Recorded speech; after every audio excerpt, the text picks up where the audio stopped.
Imagine um país onde o tempo parece ter parado. Um lugar onde a internet é praticamente inexistente, onde assistir a um filme estrangeiro pode resultar em prisão e onde o líder é adorado como um deus. Estamos falando da Coreia do Norte, uma nação cercada de segredos, uma das ditaduras mais rígidas do planeta. A poucas horas de voo de metrópoles ultramodernas como Seul e Tóquio, este país parece ter parado no tempo. Um lugar onde o controle sobre a população atinge níveis inimagináveis para qualquer pessoa que vive em uma democracia. Um regime que mantém seus cidadãos isolados do resto do mundo há mais de 70 anos. Neste vídeo, vamos mergulhar nos mistérios e nas contradições da República Popular Democrática da Coreia, conhecida no Ocidente simplesmente como Coreia do Norte. Vamos explorar como funciona esse regime, como vivem seus habitantes e por que, apesar de todas as sanções internacionais e dificuldades econômicas, a dinastia Kim continua no poder. Ao final da Segunda Guerra Mundial, após a rendição do Japão em 1945, a Península Coreana, que estava sob domínio japonês desde 1910, foi dividida em duas zonas de ocupação. O norte, controlado pela União Soviética, e o sul, pelos Estados Unidos.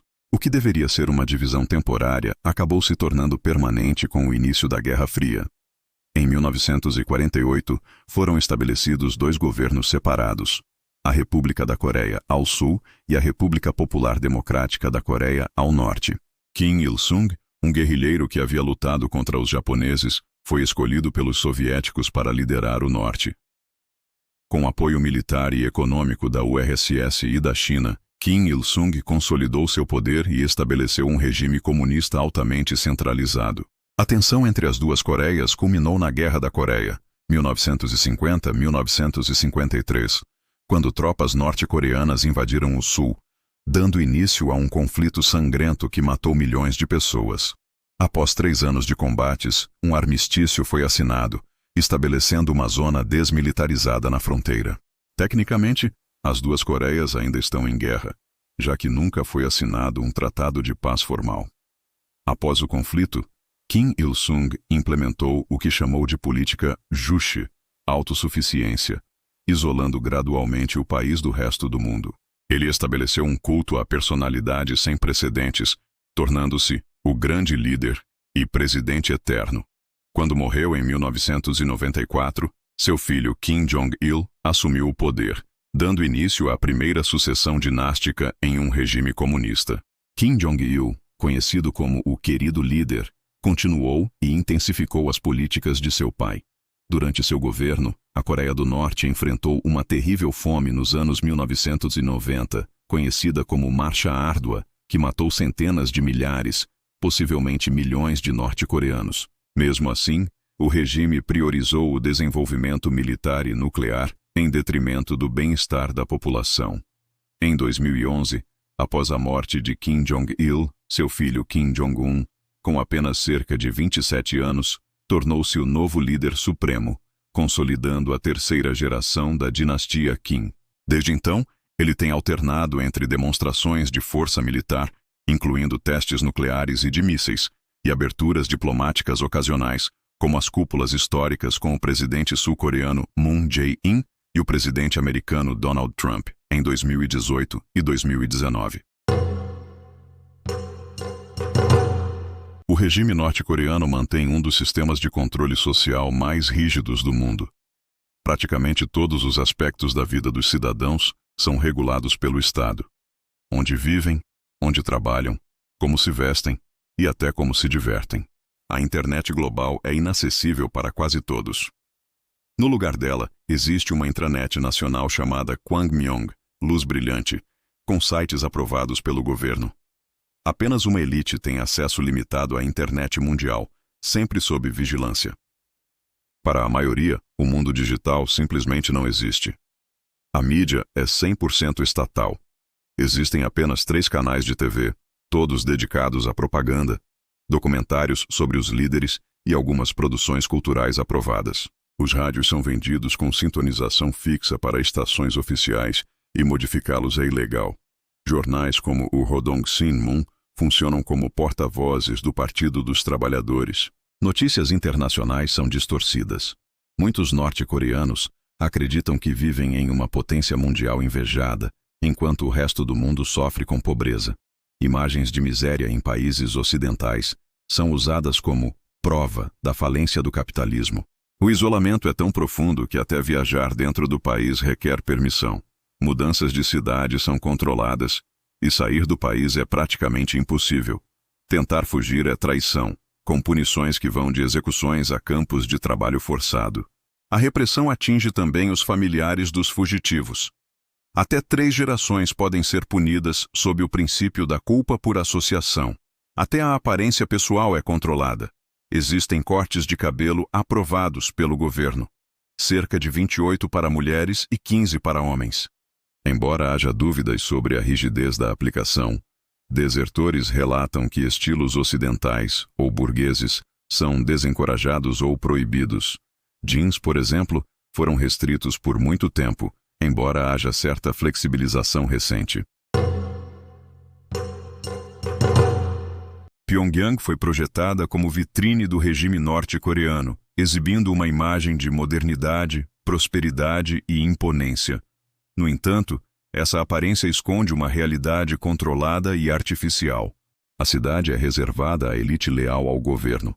Cerca de 3 milhões de pessoas consideradas politicamente confiáveis. Quem possui histórico familiar considerado problemático é mantido longe da capital. Turistas estrangeiros veem avenidas amplas, monumentos imponentes e edifícios coloridos, como o Arco do Triunfo, a Torre Juche e o Hotel Ryugyong. No entanto, sua circulação é rigidamente controlada, e o que testemunham é cuidadosamente encenado. Algumas lojas são meras vitrines, com produtos que não estão realmente à venda ou sequer possuem interiores. Pessoas são posicionadas estrategicamente para encenar uma cidade ativa e normal, com atores fingindo ser pedestres ou clientes. Fora das visitas oficiais, várias áreas ficam desertas. O país enfrenta escassez de energia, e imagens de satélite mostram a Coreia do Norte praticamente às escuras à noite, em contraste com a vizinha Coreia do Sul. Ainda assim, Pyongyang é temporariamente iluminada durante visitas importantes. O metrô é mostrado parcialmente aos turistas, levantando dúvidas sobre a funcionalidade do sistema. Fora do centro, os edifícios enfrentam problemas como falta de aquecimento no inverno e elevadores inoperantes devido aos frequentes apagões. Na capital, a vida real é marcada por limitações. Fora da capital, a realidade vivida pela maioria dos norte-coreanos é marcada por dificuldades extremas.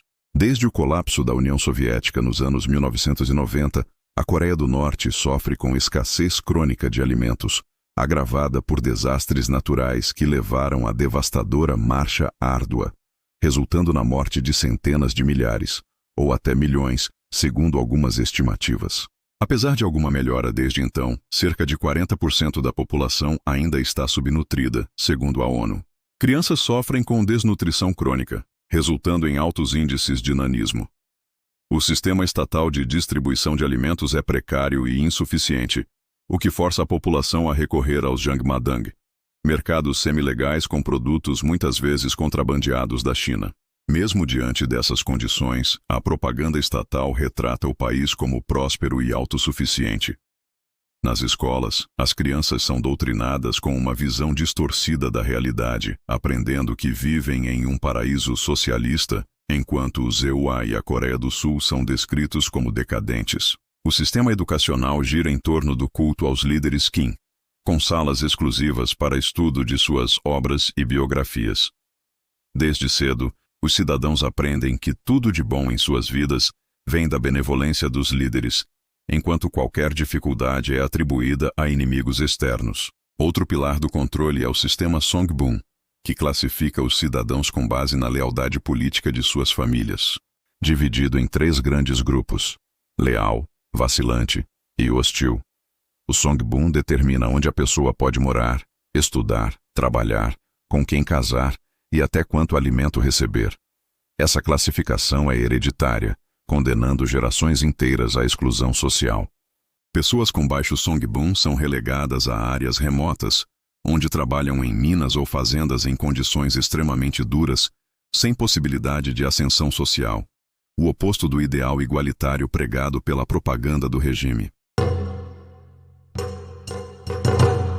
O culto à personalidade em torno da família Kim na Coreia do Norte é um dos mais intensos já registrados na história moderna, assumindo contornos quase religiosos. Os líderes são retratados com atributos sobrenaturais, e sua adoração é obrigatória e onipresente. Todos os lares, escolas e locais de trabalho devem exibir retratos de Kim Il-sung e Kim Jong-il, em posição de destaque, mantidos com kits de limpeza específicos. Há relatos de pessoas arriscando a vida para salvar essas imagens em incêndios. Adultos também são obrigados a usar pins com os rostos dos líderes. A ausência pode gerar punições severas. Homenagens diárias às estátuas dos Kims são comuns, e datas importantes geram longas filas para o depósito de flores. A biografia mistura mito e propaganda. Kim Jong-il teria nascido sob um duplo arco-íris no Monte Paektu e feito 11 hole-in-ones ao jogar golfe pela primeira vez, embora registros indiquem que nasceu na Sibéria. Kim Jong-un também é envolto em lendas, como a de ter aprendido a dirigir aos 3 anos. A propaganda atribui aos líderes todas as conquistas, de colheitas agrícolas a receitas de cozinha, reforçando a ideia de que tudo depende da sabedoria e orientação deles. A devoção exigida vai além da lealdade política. Os cidadãos são ensinados a amar os Kims mais do que a própria família. Apesar da pobreza extrema, a Coreia do Norte mantém uma das maiores forças armadas proporcionais do mundo, com cerca de 1,2 milhão de soldados ativos e 7,7 milhões de reservistas, cerca de 5% da população. A política Songun, militar primeiro, adotada por Kim Jong-il, coloca as forças armadas como prioridade máxima do Estado, consumindo até 25% do PIB, mesmo com a população civil enfrentando escassez severa. O serviço militar é obrigatório, extremamente longo e rigoroso. Homens servem por 10 anos e mulheres por cerca de 7, muitas vezes sob condições brutais. Muitos soldados são usados em obras civis e trabalhos agrícolas, substituindo a mão de obra escassa. O programa nuclear norte-coreano ganhou força após o colapso da União Soviética. Em 2006, o país realizou seu primeiro teste nuclear, e desde então, fez vários outros, incluindo um poderoso teste em 2017 com o míssil Hwasong-15, capaz de atingir os Mib-Ulzewa. Internamente, o arsenal nuclear é usado como símbolo de orgulho nacional e da suposta genialidade dos líderes. Externamente, serve como dissuasão contra intervenções estrangeiras. Apesar das sanções internacionais que afetam gravemente, a Coreia do Norte sobrevive por meio de redes ilícitas de comércio e contrabando. Estima-se que o país possua entre 20 e 60 ogivas nucleares, o que, somado à sua postura imprevisível, o torna uma ameaça global desproporcional ao seu tamanho. O regime adota uma estratégia cíclica: provocações, negociações, concessões e novo ciclo de ameaças, o que frustra os esforços diplomáticos de desnuclearização. Desertores como Yeonmi Park e Shin Dong-hyuk oferecem relatos valiosos da vida na Coreia do Norte, expondo realidades ocultas pelo regime. Fugir do país é extremamente arriscado. A fronteira com a Coreia do Sul é praticamente impenetrável, levando a maioria a tentar a travessia para a China pelos rios Tumen e Yalu, onde enfrentam riscos naturais e a constante ameaça de repatriação forçada. Na China, os fugitivos não são reconhecidos como refugiados e, se capturados, são enviados de volta, enfrentando prisão ou até execução. Mulheres são alvos frequentes de tráfico e casamentos forçados. Para chegar a países onde podem pedir asilo, os desertores precisam atravessar grandes distâncias, muitas vezes com a ajuda de redes clandestinas caras. Mesmo após alcançar a Coreia do Sul, enfrentam dificuldades de adaptação, choque cultural e culpa por deixar familiares sujeitos a punições. Testemunhos revelam fome, os campos de prisioneiros e o controle psicológico. Mais de 33 mil norte-coreanos conseguiram fugir para o sul desde o fim da guerra. Se você chegou até aqui, não esquece de deixar o like e se inscrever no canal. Isso ajuda muito o nosso trabalho e nos motiva a continuar trazendo conteúdos como este. Agora vamos à conclusão. A Coreia do Norte é um paradoxo moderno, um país fechado ao mundo em plena era da informação, sustentado por um regime autoritário que controla tudo, da comida às ideias. Enquanto a Coreia do Sul floresceu como uma democracia vibrante, o Norte permanece preso a um sistema de repressão e isolamento. Mesmo após o colapso do comunismo em outras partes do mundo, o regime dos Kim sobrevive, apoiado por uma máquina de vigilância interna e pelo respaldo estratégico da China. Intervenções militares são comuns e as sanções, embora necessárias, frequentemente atingem mais o povo do que a elite no poder. Ainda assim, há sinais de mudança. Mercados paralelos e mídias estrangeiras contrabandeadas estão lentamente corroendo o monopólio da informação. O futuro é incerto, mas uma coisa é certa: nenhuma barreira artificial resiste para sempre à realidade. E enquanto o mundo foca em mísseis e ameaças, não podemos esquecer que ali vivem 25 milhões de pessoas, com sonhos, medos e esperanças, que merecem o mesmo que qualquer ser humano: liberdade e dignidade.